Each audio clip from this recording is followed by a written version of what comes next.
Okay. Jayren, okay? Okay, let's start. So thanks for everyone for coming. Thanks for spending your Friday evening with us. Welcome to the second edition of ASEAN Day series. This program is actually brought to you by ASEAN Youth Organization together with SCAPE as well as Amazon Web Services. Before we begin, I'm going to play a short intro video of what SCAPE Entrepreneurship and Career Cluster does and SCAPE and what is it all about. Okay, let me do a share screen. Okay, enjoy.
Right. Let me share. Okay. So that was a very short introduction video of what SCAPE and our entrepreneurship and cluster do. So over at the entrepreneurship cluster, we actually deal with a lot of programs that actually we hope to motivate aspiring entrepreneurs or even startups to actually go further in terms of what they want to pursue, in terms of whatever area they want to do as well. All right. So before I begin, just want to let you guys know that if you guys have any questions, feel free to leave it down in the chat and we will address it throughout the whole session, right? And okay, so let's start. So I am Charles. I'm from the SCAPE Entrepreneurship and Career Cluster, and I'll be your host and moderator for today. So just a quick introduction of what ASEAN Day is all about. It's a program that aims to improve youth employability and empower youth in the ASEAN region who may or may not have technical background in the entrepreneurship space. So for ASEAN Day this season, we have a series of workshops spanning from the 23rd to the 25th of September. The first session happened yesterday. Throughout the whole session, you can actually learn and hear from our speakers as they share on their personal experiences and expertise, imparting valuable knowledge that may help you to maintain a competitive edge in the industry. All right, so let's get started. Okay, today we have 3 speakers with us. First, I would like to introduce you to Justin from Sandbox. And then we also have Christabel from who is a venture builder as well as an educator. And also we have Ivan from Amazon Web Services. All right, so to kick off the session, let's have our speakers introduce themselves. So shall we go with Justin first? Okay, thanks a lot, Charles, for your introduction, and thanks Escape team for inviting myself and Sandbox Connect to join the session today. So just to share a little bit more of my journey in a nutshell, I used to work in the government for a period of time, right? And then, there's a lot of things that we can learn and a lot of protocols and also a very good exposure that we get to work in the government. But there's always something in me, or when you are younger, you want to create something, you want to make a difference, or even you want to do even more beyond what's the scope you're limited to, right? So, and that's where I started to embark on my entrepreneurship journey, right? We want to create things that what other people don't see, and we want to make something new. So that's how I started a couple of ventures actually. One, I used to create something like a Tinder for jobs, when all you need to do is you can apply and swipe for a job to apply for it, right? So it's pretty interesting, pretty slick. We even created a viral video out of that called Swipe Jobs. And next up, because of that, I like to connect people and jobs. I also created also a dating app called Cafe and Latte. And to summarize, now I'm in a new venture right now called Sandbox Connect. So instead of connecting couples, I'm connecting businesses together on how whether startups can meet corporates, investors, accelerators, governments, or partners, right? So I'll just pause for a moment for other speakers to speak. But I'm in the business of connecting people and making a difference around. Yeah. So thanks, Charles. Yeah. Thanks, Justin, for sharing very, very interesting background. Yeah. Okay, let's have Crystal Bell, to introduce herself. Hi, I'm Christabel. As you see, I'm like a venture builder and educator. I spent most of my career helping people to start their own company. So in the early stage, more like an educator in NTU, SMU, and also places like NUS to educate the young university students and also other students around Singapore on how to start their own businesses. So I used to run events such as Ideas Inc. / Singapore that helps bring people together. So that is the part where I was educator. Then there is also the other part where I help companies that is more mature or they have existing business and they want to spin off a smaller business. Mostly they are SME trying to innovate to start another new startup. So that's what I've been doing for years. And yeah. How was the experience as an educator though? As an educator, I'm not exactly the one teaching the information. I'm the one putting together the entire journey.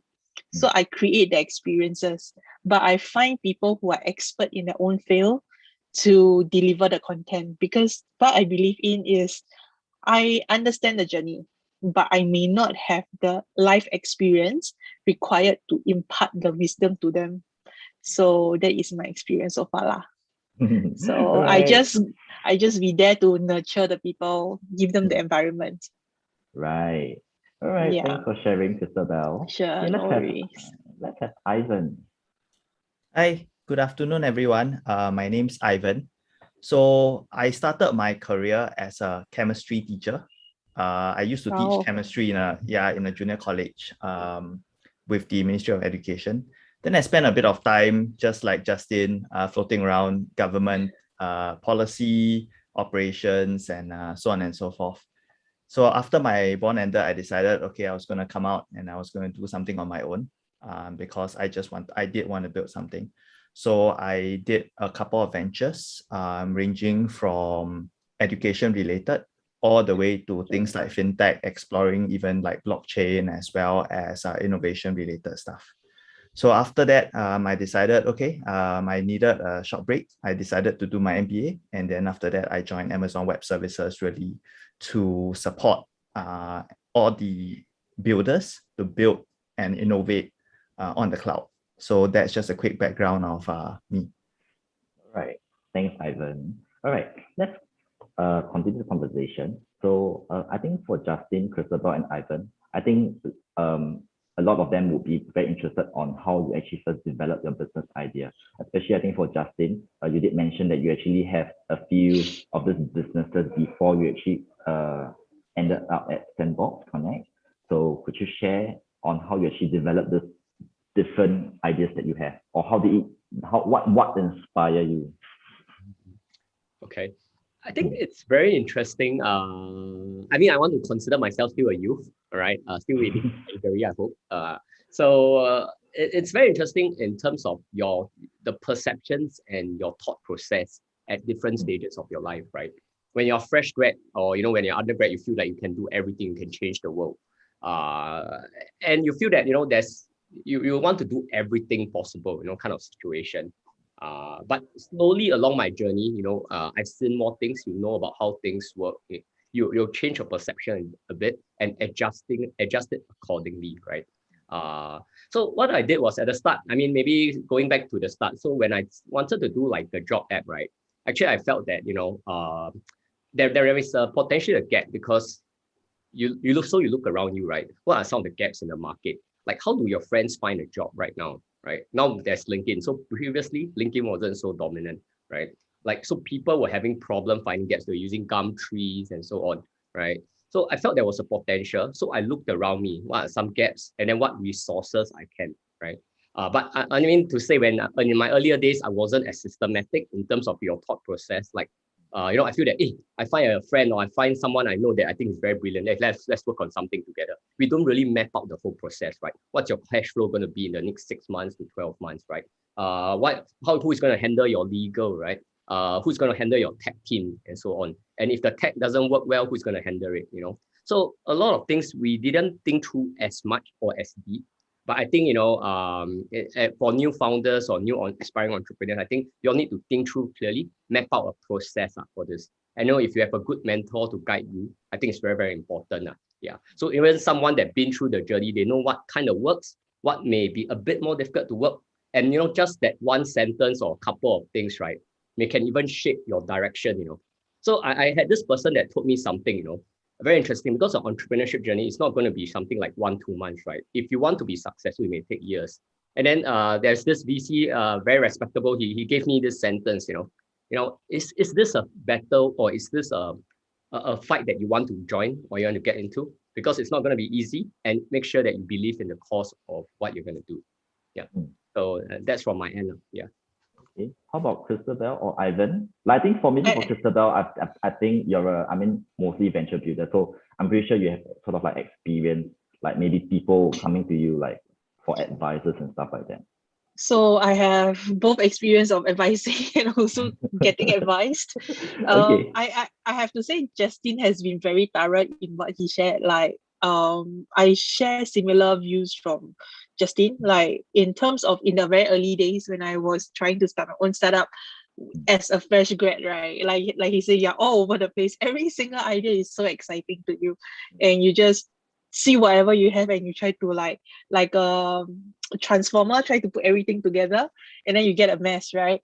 Over time you will realize that there are ways to get successful startup, but there are things that will make you successful. But the question is, what is your intention, your goals, and how you get there? And when you commit yourself, you must commit fully. So there is a lot of talks about, let's start a side hustle, right? So a side hustle, sometimes you must know when to decide that, I shall make this my full-time hustle and not just a side hustle anymore. So that's something that I think if you, at early stage, it is good to explore, because out of 100 ideas, you might only have 0.5 successful. So you must try like as many, try to be able to see as many opportunities as you can. And then from there, filter down the opportunities to those that is within your reach. And how to do that is by looking at the resources that you have and the networks that you have.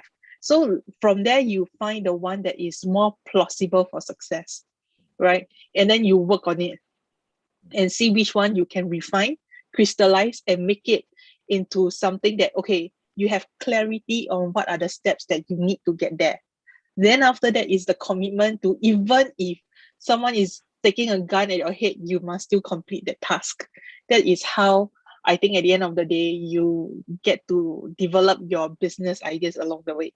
Because market gaps and all this kind of thing, it changes over time.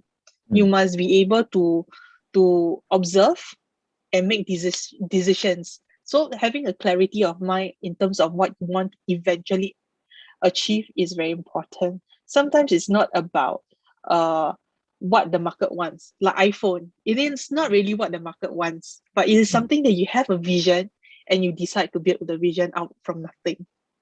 So yeah. How about Ivan? So I think Justin and Christabel have gone a lot into the idea, so I won't further expand into that. I think there are two more things I just wanted to very briefly talk about. The first one really is entrepreneurship doesn't mean you have to do something sexy all the time, right? You can start a business, and a lot of good businesses, and being an entrepreneur means that you can make money. It could be a non-sexy business, but there's actually a lot of money in non-sexy stuff. So that's important to think about, right? People always think of the next bright, shiny thing. Sometimes it's very difficult. There are a lot of things out there that are actually fairly simple. Yeah. And yeah, right? So that's the first one. The second one really is about operations. Learning how to manage a team, manage your expectations, manage, as Justin said, right, your legal, your finances and everything is extremely important. The ability to run an operation it's critical to success, and you need to learn how to do it. Don't jump headfirst into an idea. You need to build a team, and in order to build a team, you must have all these operational aspects in. And the best way, in my opinion, to learn it is to join a startup first, right? There's a great way to learn things, because you go in, you will learn a lot of things, and the startup will pay you to learn it, because they pay you as a startup employee, right? But that's where you learn a lot of operations. I learned how to be an entrepreneur running a tuition center when I first started. It's not sexy. There are a lot of random things you got to learn, but it gave me a good grounding to be able to understand how I needed to run a business and be a successful entrepreneur. So those are some basics that I just wanted to also highlight beyond the great ideas. So if I add on to what Ivan said, I totally resonate with what you say, Ivan. I don't feel that, a lot of, I don't know whether like previously we feel that we need to create nice, sexy ideas, right? New big things like change the world, new technologies and so on. But, I was wondering, every time the chicken rice seller sometimes selling outside my house, like how many, like 1,000 chicken rice they sell a day, or, so I was just doing my maths, let's say $3 per packet, and then it's 3,000, and then times 30, that's like 100,000 a month, isn't it? Kind of thing. So it's not I'm encouraging people to do that, but I'm just saying that your business don't have to be so different from others, right? Why we say that is so because if it's too different, there's going to be an education cost that's involved. There's going to be public publicity that you need to drive. You need to educate the market. You need to have someone to do onboarding and so on, right? So all these are all costs that we may not know about, or if you're a new entrepreneur, you may not know, right? So what do you feel that is your strengths? I think as if you are looking to start a business, what is your key strengths, and how can you capitalize on your strengths? I think that's really important. It doesn't have to be the most game-changing thing in the world, but what can you tap on your strengths and create something for value for people? Yeah. Okay, very, very interesting sharing. Yeah, but I think at the end of the day, I think what's more important is I also want to just ask the four of you. I mean, you have been sharing like the kind of businesses or ideas that you actually pursue. So what was the drive that actually kept you that kept pushing you in this journey? Like I think for Justin, Ivan, Christabel, like I think y'all did mention, like, oh, it's not easy, it's not something sexy, Yeah. Then what sort of like motivate you to sort of keep pushing on until you feel that it's time for you to like, stop or maybe move on to something else? Maybe we can have Ivan. So for me, starting out really was about freedom. That was very clear, right? I wanted to be able to do something that I wanted to do. Then there was no one who can tell me exactly what to do, how to do it. And I wanted to have that full control over my life and how I spend my time, my resources. So that was what really drove me in terms of entrepreneurship, because you are really in control of your own destiny. You make a wrong marketing decision, it will cost you $10,000, right? You make a wrong hiring decision, it can cost you a lot more. But when you hire a great person in your team and you groom them, it is also amazing. So that ability to really impact my life and the people around me was something that got me started. If you are in it for the money, it is not a great thing for a start, right? exits are not that common, but it's one of those things that people get into entrepreneurship sometimes wrongly for, right? So that's something to be aware of. But for me, very much, it has always been about freedom and control and flexibility for me. How about Christabel? For myself, I think it comes from the want to see the idea come to fruition, like the sense of achievement you get when something that you've been thinking about actually happens and it makes a difference to the people's life, your customers' life, you know. So yeah, pretty much that's what drives me. How about Justin? Justin, you're muted. Okay, of course, I think it's the being focused in why you initially set out the idea, right?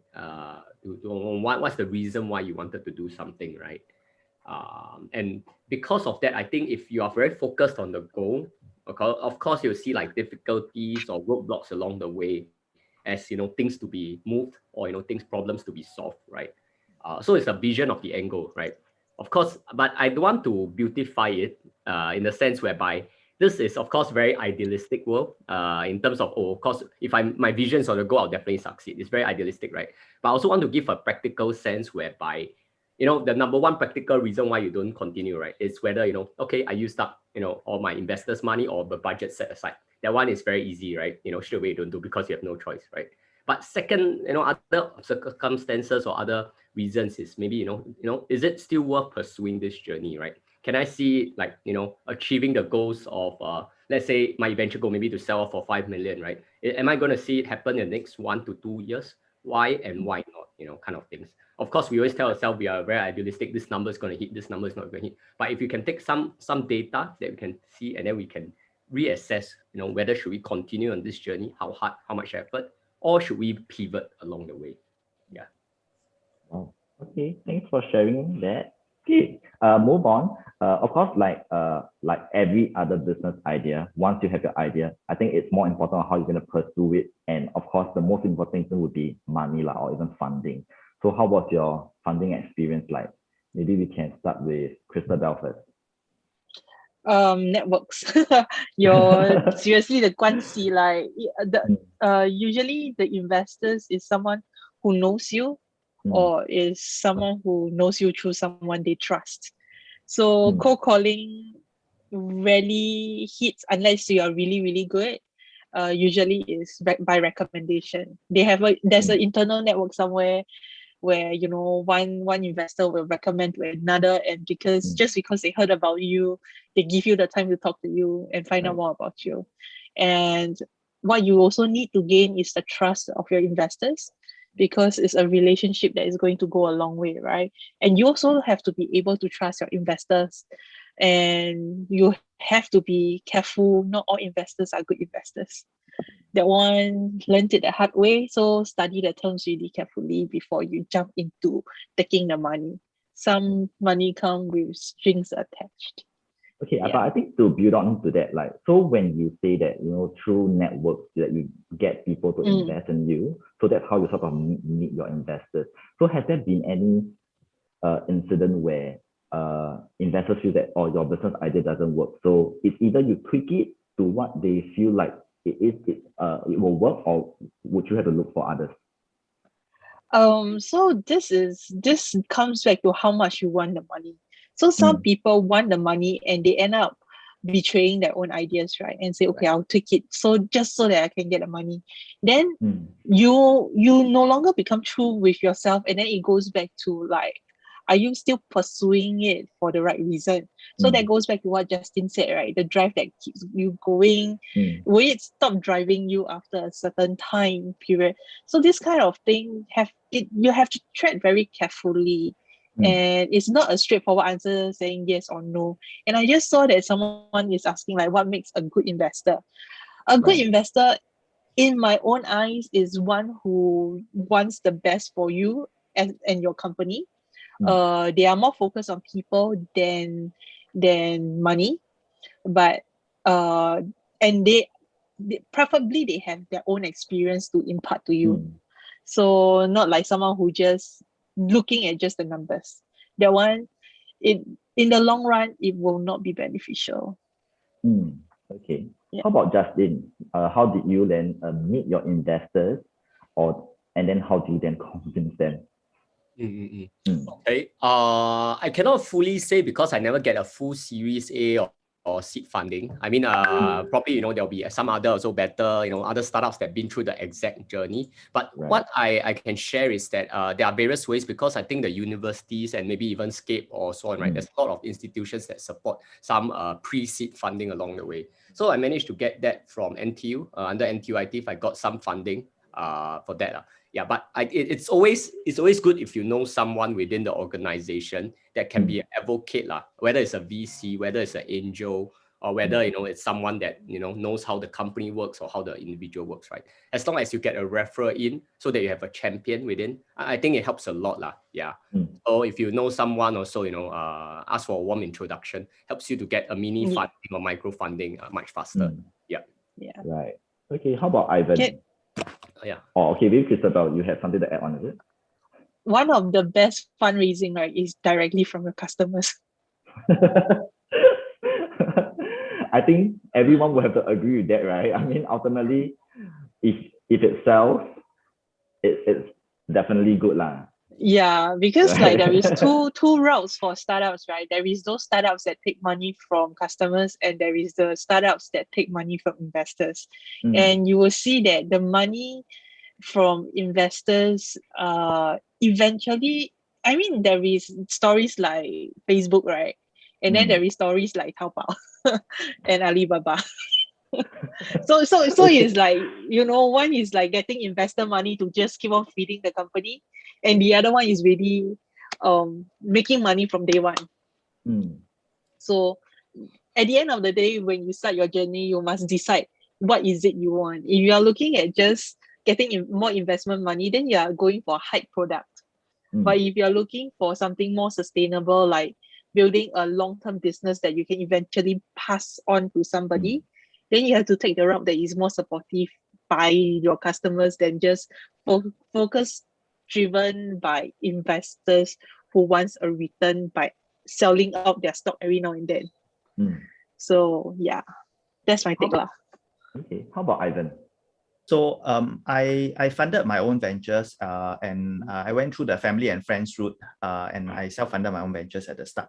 And even during exit, I got approached by a firm to do a buyout. So I didn't have to do all the fundraising, thankfully.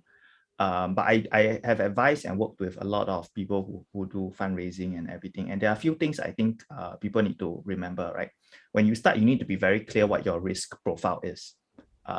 Because this allows you to get a sense of what kind of investors you are looking for and what the expectations between you and your investor is going to be, right? High risk, high return. If you are going all out, putting everything for that 10x growth every year, you need money to do that. And you need an investor who's willing to say that they are willing to back you for that kind of bet, right? Some investors will not because they want to see you making some money at the end of it. So that's something to think that you do want to think about. From an investor perspective, it's okay if you have no current connections, right? People, we've talked a lot about connections so far, and all of you on this call may think, oh, I don't know anyone. How can I start my own entrepreneurship journey, right? And as Justin says, actually, there are a lot of different channels. In Singapore, for example, the universities have accelerators, even in Indonesia, right, and around the world. I run an online virtual accelerator for Amazon Web Services called AWS AdStart. And what we do is, if you are an edtech startup, you join the program for free, right? And then we will try and bring investor panels and whatnot to showcase your product. So there are many ways out there that you can do in order to get what you want to do in front of the investors. The important thing is you must make the effort to go out and find these connections. It's not going to land on your lap, right? There are a lot of accelerators, connections out there. And you need to find the ones that suit what you want to do to get the initial fundraise. Sometimes you get an angel. Sometimes you need a syndicated round. So those are things that you want to think about. But I think at the start, you want to think about building the right product, getting the right team in place, because that sets you for the future. And that's what you're going to be spending your first 1 or 2 rounds of money really focusing on. Okay. Wow, interesting sharing. I think one of the takeaways for this conversation, really, I think for aspiring entrepreneurs that's attending this session, I think one thing to note is I think networking skills really, really important, as well as communication skills as well. All right. Okay. So what were some of these relevant skills aside from like say networking or even say talking to people? What other skills that you actually pick up from this journey that you actually pursue to ensure that maybe you will have a more smooth sailing journey as an entrepreneur? Maybe we can have Christabel. For me, I think one of the key takeaway is to be self-aware. Everyone wants to be an entrepreneur for reasons like money, like freedom. But at the end of the day, you have to know yourself better and to know whether entrepreneurship as a journey, is it really truly for you? Sometimes if you are just excited about doing new things, doing something different, maybe becoming an intrapreneur will be a choice. So having been through the journey myself, having been on multiple sites, I just realized that I'm someone who just enjoy the starting up part. I may not enjoy the whole bureaucracy part that eventually sets in. So then I have to decide what to do at what stage and where do I focus my attention on. Yeah. Okay. Yeah. Okay. I think to add on also, like you mentioned that, like for you, the enjoyable part would be the starting up. So what are the kind of skills that maybe you can share with people here that we need to, so like maybe say example, like maybe do we need to be good at business pitching? Do we need to be good at presentation or stuff like that? Yeah. I mean for yourself. So a few things. Number one, as someone who is into the starting up part, you must be able to see clearly. You will never be 100% clear. Let me just be clear that you will never be 100% clear, but you need to know where you want to go, right? And then after that, you need to figure out how you want to get there. And that requires problem solving skills. You cannot be someone who say, oh, hey, this one got problem, then you decided you give up very early. So there will always be problem. You must be a problem solver. So it doesn't really matter what skill sets, because the main skill sets is problem solver. You will always go out and find the resources and the skills you need to get the problem solved. So these are the two most important steps, in my opinion, at the starting journey, because a lot of uncertainty is there. And for your personality wise, you must be able to take the lack of clarity, right? So yeah, and that for me, that is the most important. How about Ivan? So for me, there are two main things. First one is communication skills, ability to speak and write simply and clearly. It's important, right? We may think this is something that's very simple, but you'll be surprised. There are a lot of people who have very good English, but they cannot communicate clearly and simply, because the reality is going to be this.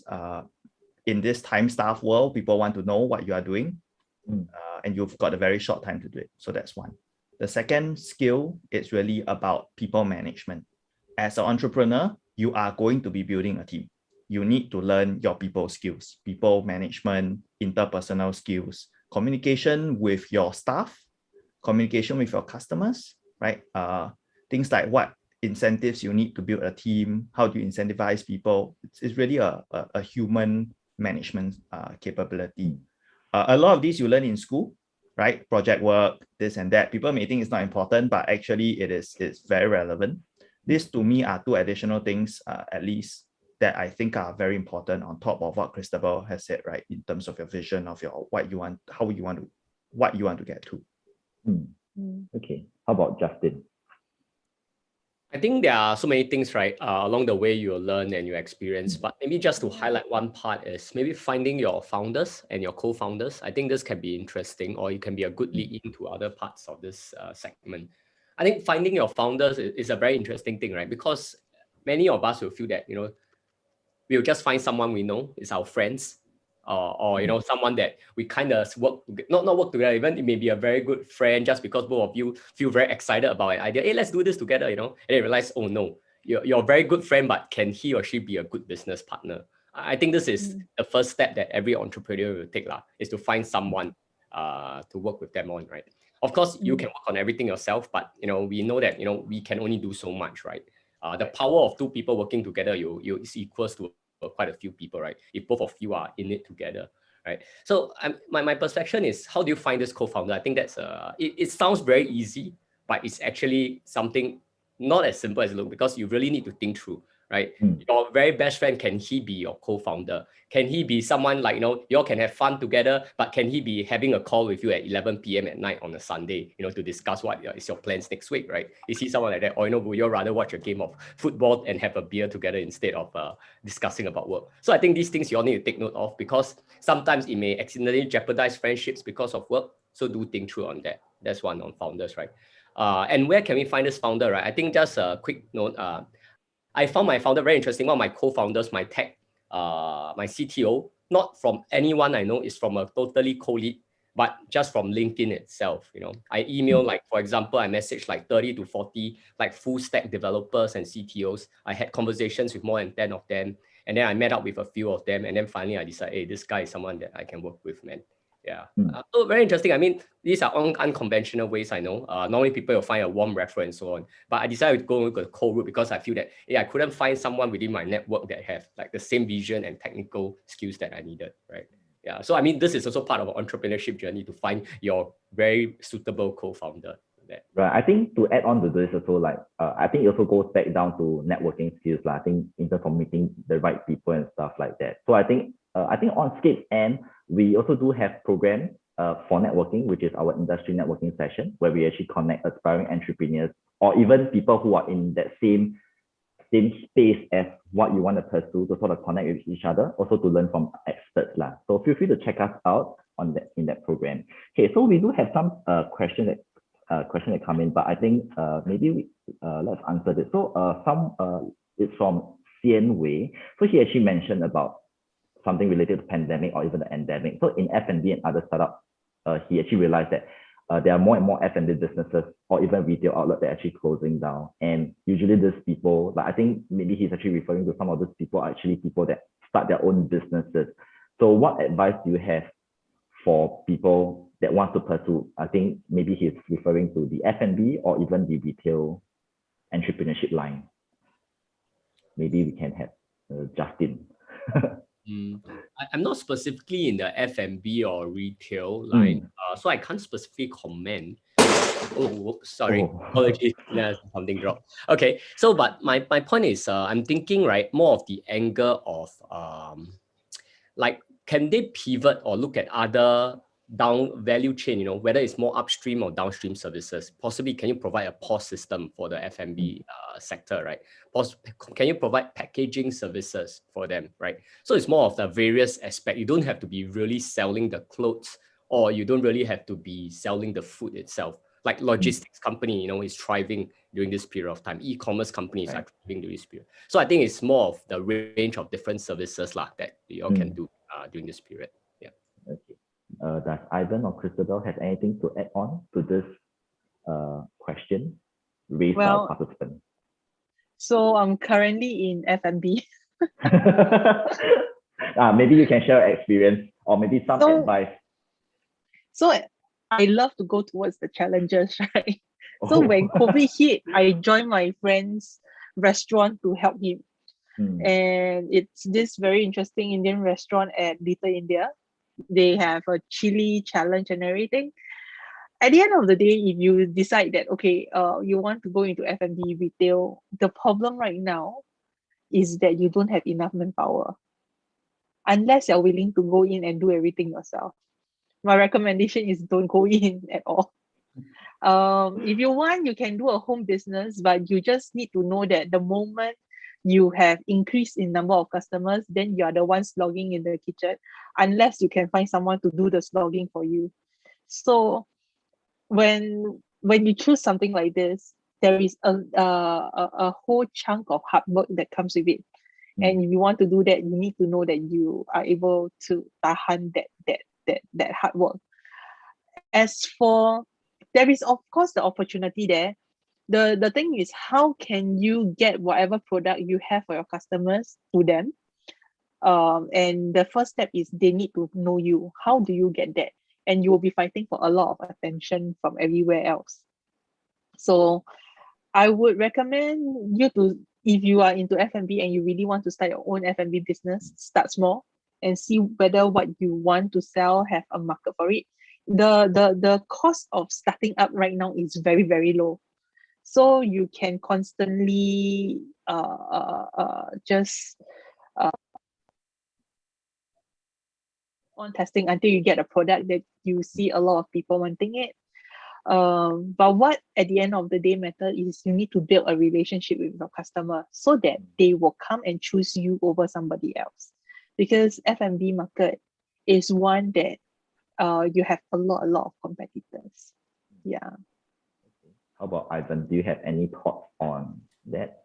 No, I mean, I'm not an F&B entrepreneur. All I do is Okay. to eat, right? And but broadly speaking, it's a very competitive field. And I just wanted to take this opportunity to talk about, like, to get people to think, like, when you want to go into any sector, not just F&B, you need to think about how the space looks like, right? How competitive is it?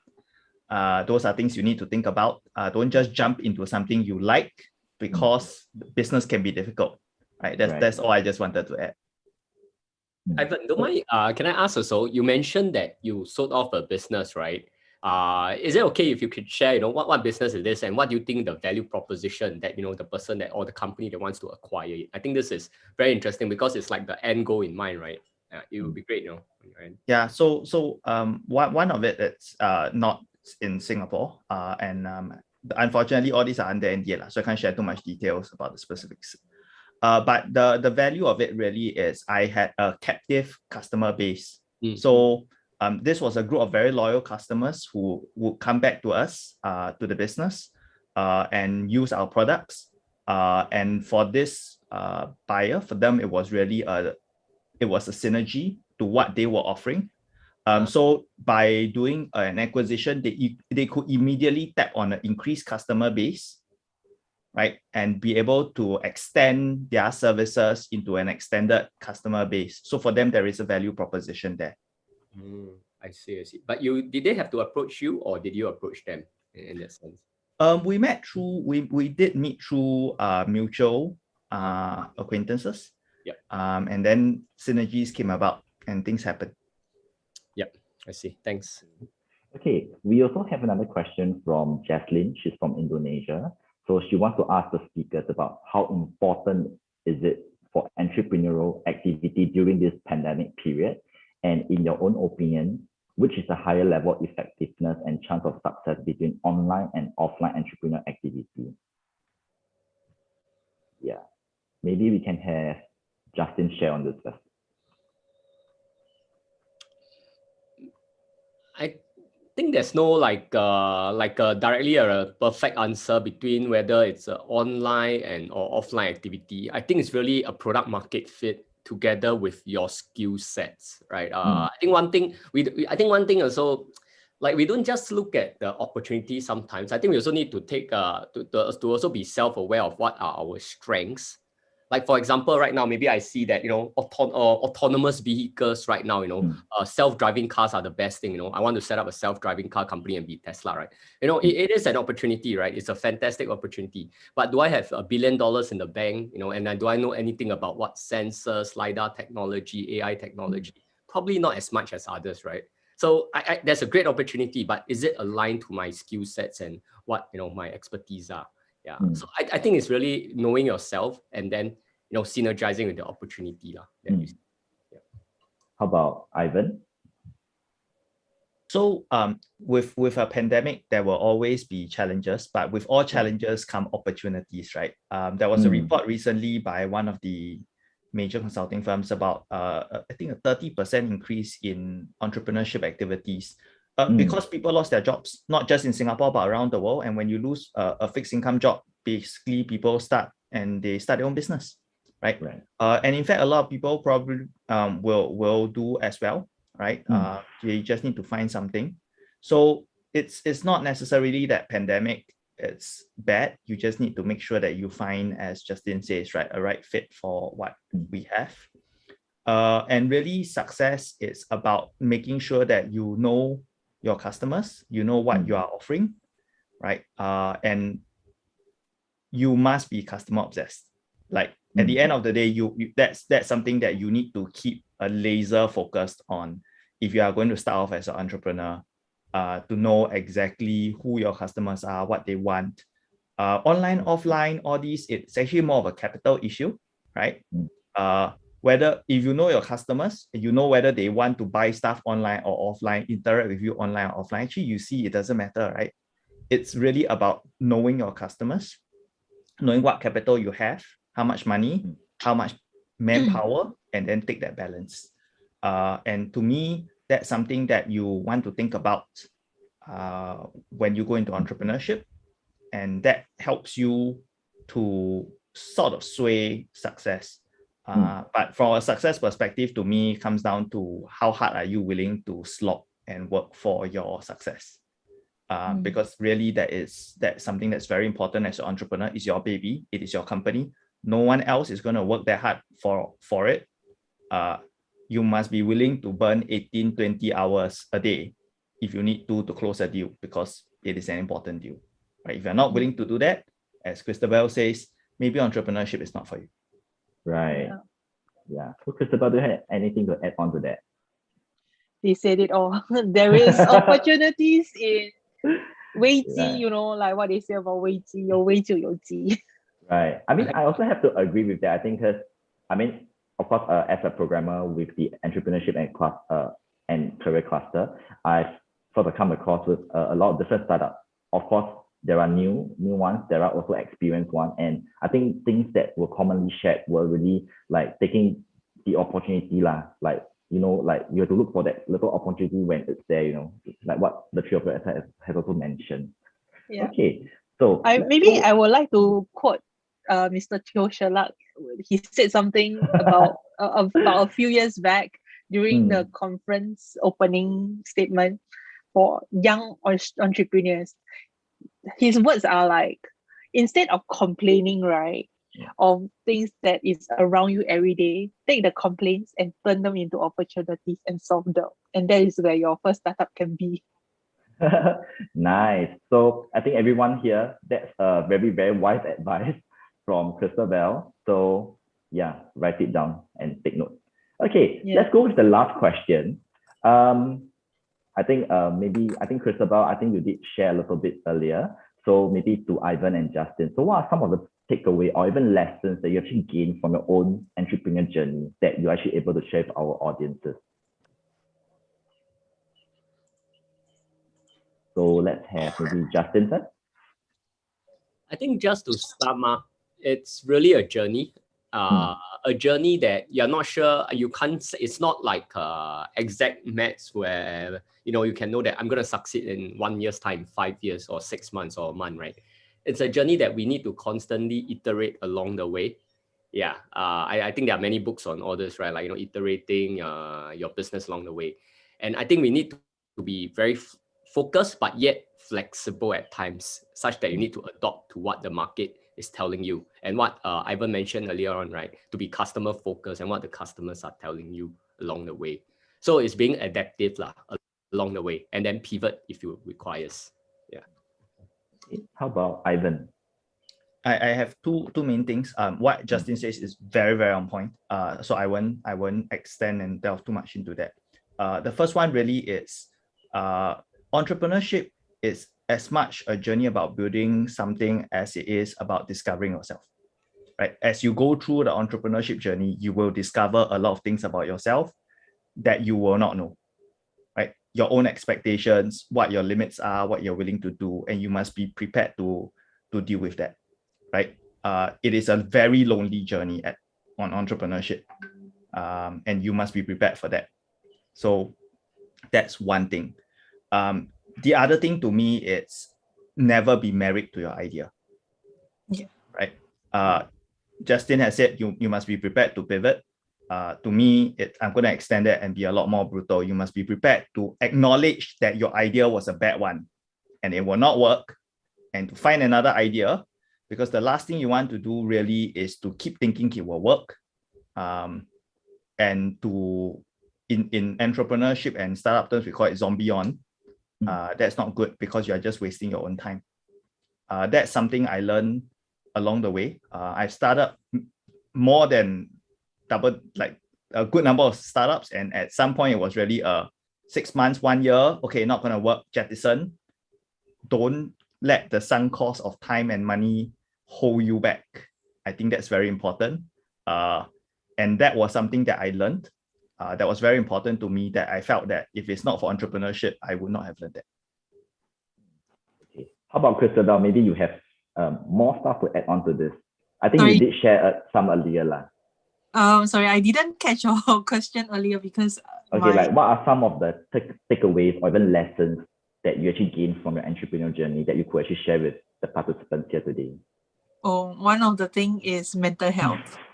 Mental health is very, a lot of founders, they are very hard on themselves just because they are perfectionists. They have a tendency to be very hard on themselves, and that can cause a lot of troubles because they might put unnecessary stress on the people around them. And another takeaway is to appreciate your employees, because people are the one, they are the one who will help you build the company.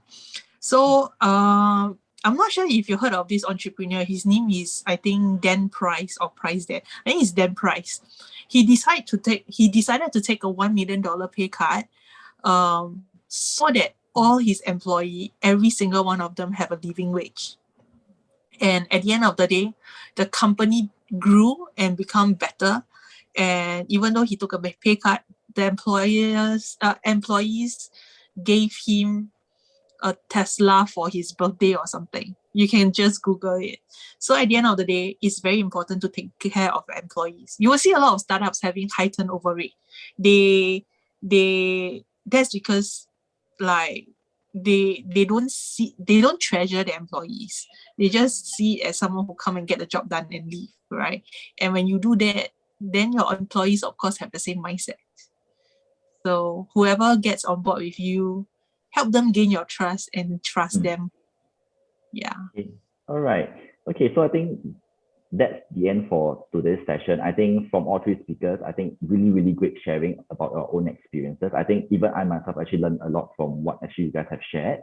I myself, I also do a side hustle of like teaching dance classes. So I think some of those advices, I mean, when you mentioned about some of the stuff, I think it sort of happened to me before, but of course I'm not, at this point, I'm not really going to pursue into like my own business or something more for like a freelance side. Yeah, so I hope everyone that attended this session has actually gained something today. So if you could help me do a quick feedback form before you leave, that'd be great. And also just a shout out that we are also going to be having a 6 p.m. session that's talking more about the relevant soft skills that you need as an entrepreneur. So it's going to be happening right after the session. Okay, thank you. Thanks, Justin. Thanks, Ivan. Thanks, Christabel. You're welcome. See you guys. Thanks, Ivan. Thanks. Okay. Okay, I shall leave. Okay. So everyone have a good Friday, or if not, I will see you in the next session at 6, which is like now. Okay. Okay. Thank you. See you guys. Bye-bye.